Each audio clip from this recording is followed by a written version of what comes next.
2 years ago, President Joe Biden declared Indigenous Peoples Day as a federal holiday. Yeah, today people all throughout the Northland celebrated Indigenous culture.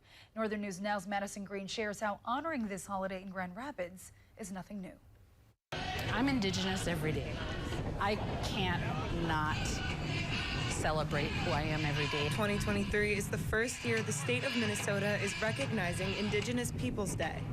But celebrating this holiday is nothing new in the Northland.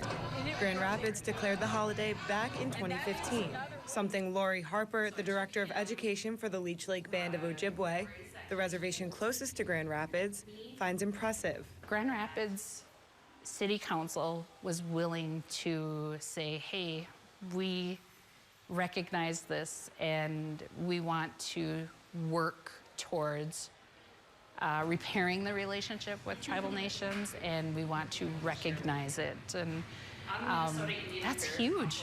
And it is only growing. I think the first year it was, okay, this is a declaration. And then the second year it was, okay, we're gonna have some, I think they did fry bread tacos or something in the second year.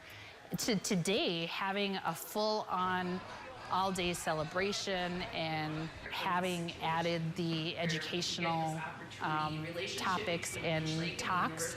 Laurie was one of the presenters at the celebration, sharing her family's story, which is what event organizers say the day is all about.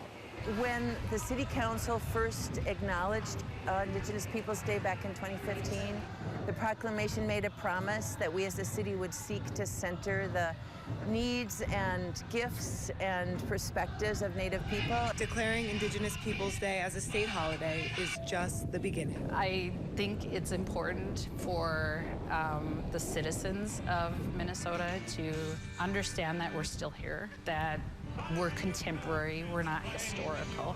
In Grand Rapids, Madison Green, Northern News Now. Meanwhile, Duluthians gathered to celebrate downtown this afternoon. The event kicked off on the steps of City Hall with drummers and a round dance. The celebration, organized by the Duluth Indigenous Commission, honored the Native community's history, culture, and resilience. Babette Sandman is a member of the White Earth Nation and spoke at the event. She says recognition of Indigenous Peoples Day is a victory for Native people to feel seen, and says the community has their elders to thank for keeping their traditions alive. Our history is very traumatic, but I think what we should draw from it is the love from our elders, that they knew, they thought of us even then, in the midst of their trauma, in the midst that they might be arrested, that they thought of us and held us together.